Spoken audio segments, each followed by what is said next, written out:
শুভ সকাল, শুভ দুপুর, শুভ সন্ধ্যা, শুভরাত্রি, তারপর একটা বিরাট গ্যাপ। আমাদেরকে ঠিক করতে হবে আমরা ডিপ্রেসড কিনা। স্ক্রিনে একটা বাচ্চা ছেলের ছবি দেখছেন, তার পেছনে তার পেরেন্টসরা লড়াই করছে। डिप्रेशन নিয়ে অরুণ জি আমাকে ভিডিও পাঠিয়ে বললেন যে নরেশ জি আপ আগে कुछ बोल दीजिएगा। তা আগে কিছু বলার আগে আপনাদেরকে একটা ইতিহাস বলি, যেটা সত্য, যেটা বাস্তব। 1 মে 2012, ভাবনা মুখেরনা, তখন news paper bank West bank নামে ছিল, তার প্রথম মিটিং আমি ডাকি ভবানীপুরে। তার আগে 3 বছর ধরে বেস্ট ওয়ার্ক করি। বেস্ট ওয়ার্ক করার কারণ এটা হচ্ছে যে ভারতীয়রা ভারতীয়দের পাশে দাঁড়াবে কিনা, আর সেটা হচ্ছে একটা ইম্পসিবল টাস্ক, কারণ তারা দাঁড়াবে না। তাই আপনি যতই বলার চেষ্টা করুন, যতই আমফান আসুক, যতই যা আসুক, কিছু এনজিও, কিছু ইন্ডিভিজুয়ালরা কাজ করবে, আর বেশিরভাগ মানুষ দাঁড়িয়ে দেখবে গভর্নমেন্ট কি করলো, আইএস আইপিএস অফিসাররা কি করলেন, এবং সেটাকে নিয়ে প্রচুর বক্তব্য থাকবে তাদের, এর বাইরে কিন্তু আর কিছু নয়। তাহলে ভারতীয়রা ভারতীয়দের পাশে দাঁড়াবে, এই যে একটা প্রস্তাব, এই প্রস্তাবে কিছু মানুষই আসবে, বাদবাকি মানুষ হাঁ করে দেখবে। যদি এটা ভুল করে সাকসেস হয়ে যায় তাহলে আমরা জুড়ব, আর সাকসেস না হলে ভারতীয়রা জুড়তে চায় না। তাই সত্যজিতের ফিল্ম এখানে ক্যান্সেল হয়ে যায়, লোকে দেখে না, বাইরে গিয়ে যখন অ্যাওয়ার্ড পায় তখন আমরা দেখি। সেই জন্য ডিপ্রেশনের কথা জানার জন্য এটা জানতে হবে যে আপনি ভারতবর্ষে জন্মেছেন, আর ভারতবর্ষে যখন জন্মেছেন তখন ছোটোর থেকেই আপনি ডিপ্রেস। আপনি না জেনে ডিপ্রেস। আপনার বাবা মা আপনাকে বলছেন এটা করিস না, ওটা করিস না, সেটা করিস না, ওটাতে হাত দিস না, চেঁচিয়ে কথা বলিস না, খেলতে হবে না, পড়ে যাবি, মরে যাবি। এই যে শুরু হলো আমাদের ডিপ্রেশন হওয়া, এটা ছোটোর থেকে আপনার ভেতরে ঢুকিয়ে দেওয়া হয়, একদম ইনজেক্ট করে দেওয়া হয়। আর আপনি যখন বড় হন আপনিও তখন বলতে শুরু করেন এটা হবে না, সেটা হবে না, একদম বাবা মার ডুপ্লিকেট কপি হয়ে যায়। ভারতবর্ষের মানুষেরা রেজাল্টই চায় না, তাই একটা রবীন্দ্রনাথ, একটা সত্যজিৎ রায়কে আমরা ধরে আঁকড়ে কুকড়ে একদম রাখি। আবার ফিরে আসি 1 মে 2012-তে। তা আমি মিটিং সেরে বেরোলাম, আমার কাছে একটি ফোন এলো, বড় করে আমরা একটা ব্যানার লাগিয়েছিলাম, তার সঙ্গে একটা বড় শব্দ ছিল সুইসাইড। আমরা বলছিলাম ফার্মারদের সুইসাইডের থেকে বাঁচাও, কিন্তু ওই সুইসাইড ছেলেটি দেখেছে, সে ফোন করে বলছে যে আমি এক্ষুনি প্রাণ দিয়ে দিতে চাই। কেন? তার যে স্ত্রী, তাকে সে ভালোবেসে বিয়ে করেছিল, বিয়ের 1 মাসের মধ্যে তাকে কেস দিয়ে ওই 398 আছে না, তাকে জেলে পুরে দিয়েছে। 1 মাস ঘটে গেছে, তারপরে সে বেল পেয়ে বেরিয়ে গেছে। এবার সে দেখা করতে চাইছে তার প্রেমালিপ্ত বিবাহের স্ত্রীকে, এবং তার শাশুড়ি তাকে দেখতে দিচ্ছে না, যেটা নর্মাল করছে আমাদের হিন্দি বাংলা সিনেমায় প্রায় 60 বছর ধরেই দেখাচ্ছে। তা বদমাস শাশুড়ি আর ভালো বউ, এটা হতে পারে না। তার বউয়ের সঙ্গে দেখা করতে যাচ্ছে, তাকে দেখা করতে দিচ্ছে না। এই যে দেখা করতে দিচ্ছে না, সে জানতে যাচ্ছিল তাকে কেন জেলে পাঠানো হলো, নইলে সে প্রাণ দিয়ে দেবে।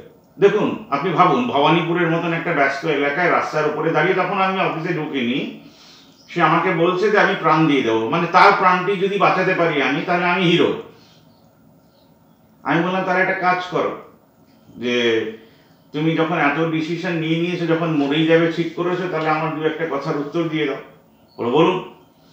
আমি বললাম তাহলে তুমি সারা রাত ধরে ঠিক করো, যারা তোমাকে ছোট থেকে বড় করলো, বাবা মা, বন্ধু বান্ধব, প্রেমিকা টেমিকা, সবাই মিলে, মানে একটা বাদে যদি আরো কাউকে ভালো লাগে, তাকে বিয়ে করনি কিন্তু তাকে ভালো লাগে হয়তো, তো এরকম যদি তোমার জীবনে কিছু লোক থেকে থাকে, তাহলে সারা রাত ধরে লেখো যে আমাকে জেলে পাঠিয়েছে তার জন্য আমি প্রাণ দেব, কিন্তু যারা আমাকে বাঁচিয়েছে তারা আমার জীবনে কোনো ম্যাটারই করে না। তারা আছে এই যা খাওয়া দাওয়ায়, ছোটবেলায় তিনি জন্ম দিয়েছেন মা, তিনি আমাকে খাইয়ে পড়িয়ে বড় করেছেন। তো আমার লিমিটেশন এই অবধি। আমার বাড়ির মধ্যে, আমার বাড়ির প্রতি কোনো প্রেম ভালোবাসা নেই, আমি এবার মারা যাব। আর আমরা সকালে উঠে যদি ডায়েরিতে দেখো যে তোমার মনে হয়েছে যে তোমার প্রেমিকা ছিল, সে এখন বউ, সে তোমাকে জেলে পাঠিয়েছে বলে তুমি প্রাণ দিতে চাও, তাহলে প্রাণটা দিয়ে দিও।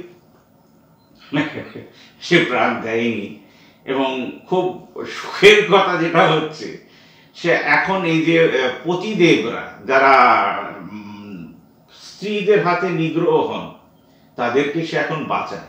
ভাবতে পারেন, ওই কি নিপীড়িত স্বামী সামথিং সামথিং, সেই রকম একটা অর্গানাইজেশন করেছে, দেশপ্রিয় পার্কের কোথাও অফিস, আমি ফোন নাম্বার হারিয়ে ফেলেছি। সে মানুষটি বেঁচে যায়। ডিপ্রেশনের সবচেয়ে প্রথম কারণ হচ্ছে আপনি যদি মানুষের সঙ্গে কথা না বলতে পারেন। আমার কেসটাই ধরুন, আমি একটি বড় কোম্পানিতে চাকরি করতাম অ্যাজ এ সেলস ম্যানেজার। চাকরি কেন চলে গেল? কারণ আমি সেলসটা বাড়িয়ে দিয়েছিলাম। আবার সেম একটা কোম্পানিতে গেলাম, সেই কোম্পানির 3 লাখের সেল 24 লাখ করে দিলাম, আবার লাথি খেলাম। তারপর একটা কোম্পানি খুললাম ভবানীপুরে, যারা আমার থেকে ফ্রি ফ্লেক্স নিত তারা আমাকে ভীষণ ভালোবাসতো। তো 2016-তে দেখলাম যদি আমি ফ্রি ফ্লেক্স দিয়ে আমি চালাতে পারবো না, আমি আটকে দিলাম, পলিউশনের কেস হলো, আমার কোম্পানিটি বন্ধ হয়ে গেল। 2016-তে যেদিন আমার কোম্পানিটি বন্ধ হলো কলকাতার, ভাবুন সেদিন 6 জন চাকরি করে, তার সঙ্গে আমারও পেট চলে, কিছু লোককে লোনও মেটাতে হয়। যখন সেটি বন্ধ করে আমি চলে আসি, সেদিন আমার শেষ হয়ে যাওয়ার কথা ছিল, শেষ হয়ে যাওয়াই তো উচিত ছিল। কারণ হোয়াট নেক্সট, মানে আবার সেই ফোন করা যে আমার কোম্পানি উঠে গেছে, এবার আপনি আমাকে কাজ দিন, আমি ওই পথেই হাঁটিনি। I use to talk to myself যে হোয়াট নেক্সট। ভারত আরেকটা কাজ যেটা শুরু করেছিলাম 2012 থেকে, সেমিনারে গিয়ে দেখতাম মানুষেরা বকছে, প্রচুর কথা বলছে সেমিনারে, খুব সুন্দর সুন্দর কথা। তার মধ্যে তো বিখ্যাত যাদবপুরের সেই সেমিনার হলটাও আছে, সুজন চক্রবর্তী টাইপ প্রচুর লোকজন এসেছিলেন যারা সারদার হয়ে প্রচুর কথা বলেছিলেন, কিন্তু একটি মানুষের পাশে দাঁড়াতে পারিনি। আমি এমনও প্রেস কনফারেন্সে গেছি যারা সারদার হয়ে ডেকেছিলেন, এবং আমি হয়তো একটা প্রশ্ন করেছিলাম, আর কেউ প্রশ্ন করতেও চায় না ভারতবর্ষে, যে আপনারা যে এত কথা বলছেন যে সারদা এত লোকের মার গেছে টাকা, তাহলে আপনাদের কাছে কি নামের লিস্ট আছে? তারা হাঁ করে আমার দিকে তাকিয়েছিলেন, তার মধ্যে অনেকেই টিভি চ্যানেলে বসেন টসেন। তো যারা মুভমেন্ট করছেন তারা জানেন না সলিউশন, যারা নিপীড়িত তারা জানে না কোথায় গিয়ে অ্যাপ্লিকেশন দেবো। তো এই ভারতবর্ষের সবকটা মানুষেরই ডিপ্রেস থাকার কথা। এবার আপনি ডিপ্রেশন থেকে বেরোবেন কি করে? আমাদের দেশে প্রচুর কাজ করার জায়গা আছে, দেখবেন আপনার পাড়ায় প্রচুর গরিব আছে। তারা গরিব কেন? আপনি যদি তাদের সলিউশনটা বার করতে চান, দেখবেন আপনার ডিপ্রেশন পুরো কেটে হাওয়া হয়ে গেছে। বেশি রবীন্দ্রনাথ নজরুল নাও পড়লে, ধরে নিচ্ছে আপনার বাংলা ভালো লাগে না, আপনার হিন্দি ভালো লাগে না, ইংলিশ ভালো লাগে না, বই পড়তে ভালোবাসেন না। কারণ বেশিরভাগ জ্ঞানী মানুষেরা আপনাকে বলবে বই পড়ুন, বই পড়ুন, গান করুন, গান করুন, বন্ধুদের সঙ্গে কথা বলুন। আমাদের দেশের সব ওচাটে বন্ধু বেশিরভাগ, তারা জানেই না আপনার সঙ্গে কি কথা বলবে, বরঞ্চ আপনার ভুল ধরতে শুরু করবে। আর বাড়ির লোকে তো কথাই ছেড়ে দিচ্ছে। ট্রেনে বাসে এই যে কম্বিনেশন ফ্যাক্টরস অফ নেগেটিভিটি, দেখবেন ট্রেনে বাসে যাতায়াত করে তারা সারাক্ষণ ভুল ধরে। আমি ট্রেনে কোনোদিন সেই আলোচনা শুনিনি যে আলোচনা শুনে মনে হয়েছে যে আমাদের দেশে এবার জাগবে মিডল ক্লাসের হাত ধরে। মিডল ক্লাসের চেয়ে ডেঞ্জারাস জাত হয়েই না। তাই আপনি আপনার চারিপাশে এমন কিছু মানুষদের পাবে না যারা আপনার পাশে দাঁড়িয়ে আপনার প্রবলেম সলভ করে দেওয়ার জন্য রাত জাগবে, আপনার জন্য ভাবনা চিন্তা করে মদ খেতে শুরু করবে, আপনাকে কিছু পার্টনারশিপও দেবে, তারপরে মতা ছাড়িয়েও দিতে পারে। এগুলো হবে না আপনার সঙ্গে। তাই আপনি সবচেয়ে আগে বার করুন যে আপনি ভারতের কোন সমস্যাটার সমাধান করতে চান, এবং সেই সমস্যার সমাধান করার জন্য টাইম দিন। এইটা হচ্ছে সবচেয়ে ইন্টারেস্টিং কাজ, যেটা দেখবেন আইএস অফিসার পারছে না, আইপিএস অফিসার পারছে না, সিএম পারছেন না, কাউন্সিলররা পারছে না, এমপিরা পারছে না, প্রাইম মিনিস্টারও পারছে না, হোম মিনিস্টার তো নয়। এই যে ইন্টারেস্টিং কাজটা, এইটা আপনি নিজেদের একদম লেট আউট করতে পারেন যে মন্দিরে কিছু হচ্ছে না, মসজিদে কিছু হচ্ছে না, এবার আমি কি করতে পারি। যেদিন আপনি মনে করবেন যে আমারও কিছু করার আছে, তাহলে দেখবেন আর সুসাইড করছেন না, তখন মানুষের থেকে সাহায্য চাইবেন, মানুষ আপনার পাশে দাঁড়াবে, এইবার আস্তে আস্তে আপনি ওভারকাম করতে পারবেন। তাই বেশি বই পড়া না, বেশি গান করাও না, দেশের জন্য ভাবতে শুরু করুন। এই যে জওয়ানরা প্রাণ দিয়ে দিচ্ছে, তারা কিন্তু জানে যে দুটো দেশে যুদ্ধই হওয়া উচিত না, একটা কমিউনিস্ট কান্ট্রি, একটা ডেমোক্রেটিক কান্ট্রি। তাহলে যুদ্ধ কেন হচ্ছে? দুটো গণতান্ত্রিক লিডারদের মধ্যে আন্ডারস্ট্যান্ডিং হচ্ছে না। তখন আপনি ভাবতে শুরু করবেন যে দুটো বোকারা আমাদেরকে লড়িয়েও দিতে পারে, তাহলে দুটো ইন্টেলিজেন্ট ব্যক্তি আমাদেরকে বাঁচাতে পারে না কেন? তাই আমার চেষ্টা হচ্ছে এনজিও, হিউম্যান রাইটসদেরকে নিয়ে এমন একটা বড় প্ল্যাটফর্ম এগ্রিমেন্ট করে, কারণ আমাকেও বাঁচতে হবে, আমার সঙ্গে আরো 1000 জনকে বাঁচাতেও হবে, তাহলে আমি সেই কাজটা করব। যদি এইভাবে ভাবতে পারেন তাহলে আপনি একটা পথ খুঁজে পাবেন। কিন্তু আপনি যদি বলেন আমার সঙ্গে তো বন্ধুরা কথা বলে না, তাহলে আমি প্রাণ দিয়ে দেবো, দিয়ে দিন। আমার সঙ্গে তো বাড়ির লোকেরা মিসবিহেভ করে, প্রাণ দেবো, দিয়ে দিন।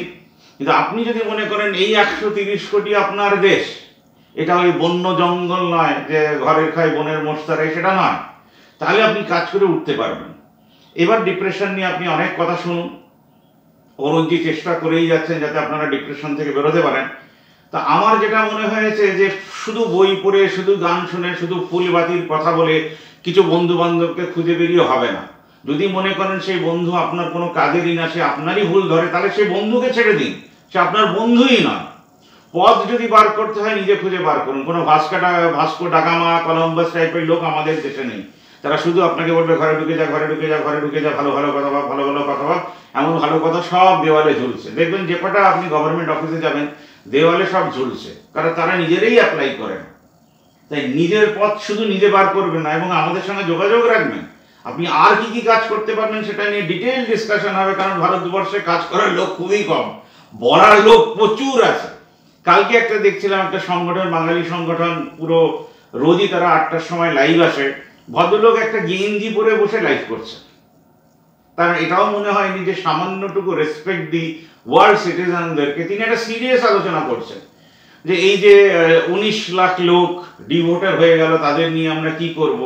এই সিরিয়াস আলোচনা এইভাবে হয় কিনা জানানি। আর যিনি বলছেন অতীন দাস বাবু, তিনি খালি কমপ্লেন করে যাচ্ছেন।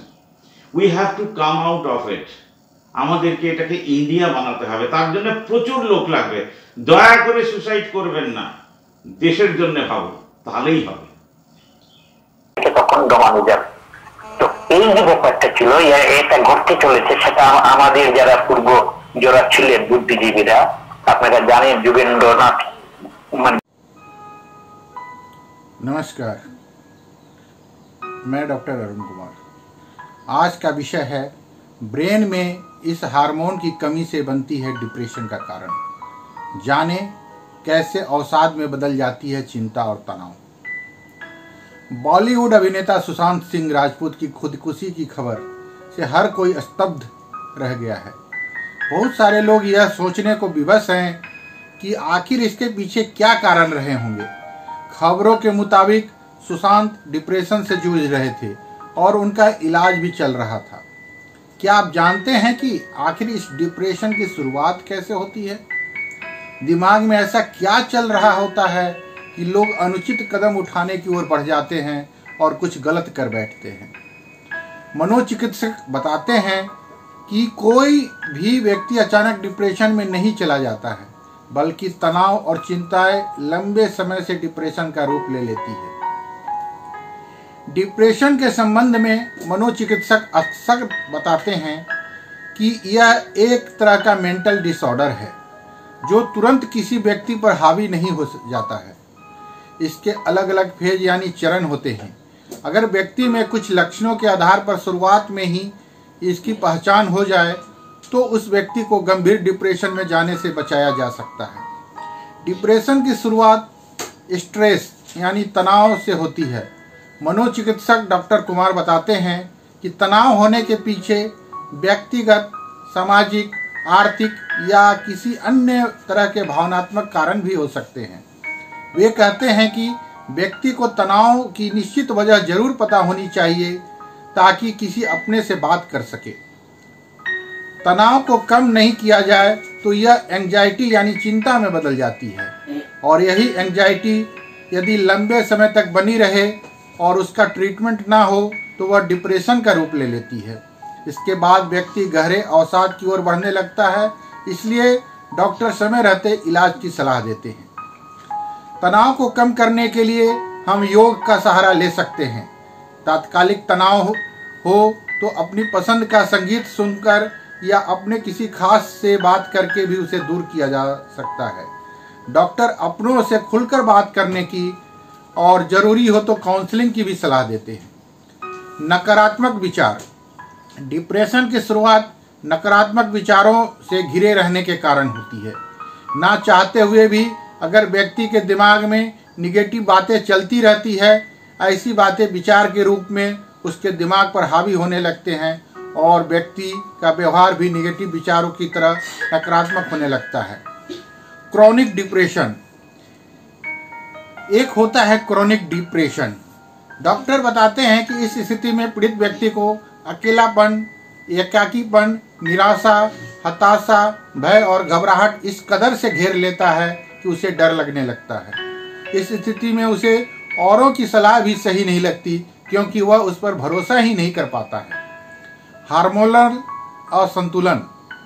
क्रॉनिक डिप्रेशन की स्थिति में व्यक्ति को लगता है कि वह दुनिया में बहुत अकेला है। डॉक्टर बताते हैं कि इस स्थिति में व्यक्ति की धारणा बन जाती है कि उसे कोई भी समझता और वह दुनिया में बहुत अकेला है।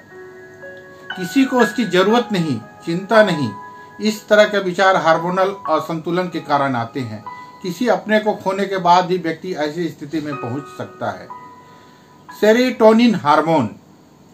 मनोवैज्ञानिक कारणों के बारे में तो हमने चर्चा कर ली, अब बात वैज्ञानिक कारण की। डॉक्टर बताते हैं कि डिप्रेशन का मुख्य कारण हमारे ब्रेन में सेरोटोनिन हार्मोन की कमी है।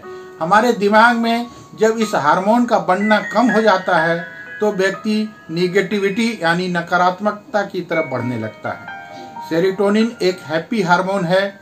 जब हमारे दिमाग के अंदर सही मात्रा में इसका सिक्रेशन होता रहता है तब हम खुद और खुश और सुरक्षित महसूस करते हैं। लेकिन जब किसी तरह की शारीरिक समस्या या मानसिक तनाव के कारण दिमाग में इसका उत्पादन कम हो जाता है तो व्यक्ति डिप्रेशन की ओर बढ़ने लगता है। डॉक्टर बतलाते हैं कि लोगों के बीच शारीरिक स्वास्थ्य को लेकर जितनी जागरूकता है उतनी तुलना में जरा भी चिंता मानसिक स्वास्थ्य को लेकर नहीं है। मेंटल हेल्थ के प्रति अधिकतर समाज गंभीर नहीं है। जागरूकता की कमी के कारण भी हम अपने दोस्तों और परिजनों को समय पर मेंटल सपोर्ट नहीं कर पाते हैं। लोगों को यह समझना होगा कि मानसिक स्वास्थ्य के प्रति भी गंभीरता जरूरी है। जैसे शारीरिक बीमारियों का इलाज है उसी तरह मानसिक बीमारियों का भी इलाज है। डिप्रेशन एक मानसिक बीमारी है जिसे मनोवैज्ञानिक या मनोचिकित्सक की सलाह और मदद के सहारे रहते आसानी से ठीक किया जा सकता है। समय रहते डिप्रेशन का इलाज शुरू कर दिया जाए तो व्यक्ति के जल्दी ठीक होने की संभावना रहती है। इसके लिए जरूरी है कि डिप्रेशन की जल्द से जल्द पहचान हो जाए। बातचीत और व्यवहार में बदलाव, उदासी, चिड़चिड़ापन जैसे लक्षणों के आधार पर डिप्रेशन की पहचान की जा सकती है। धन्यवाद। आपका अपना डॉक्टर अरुण कुमार।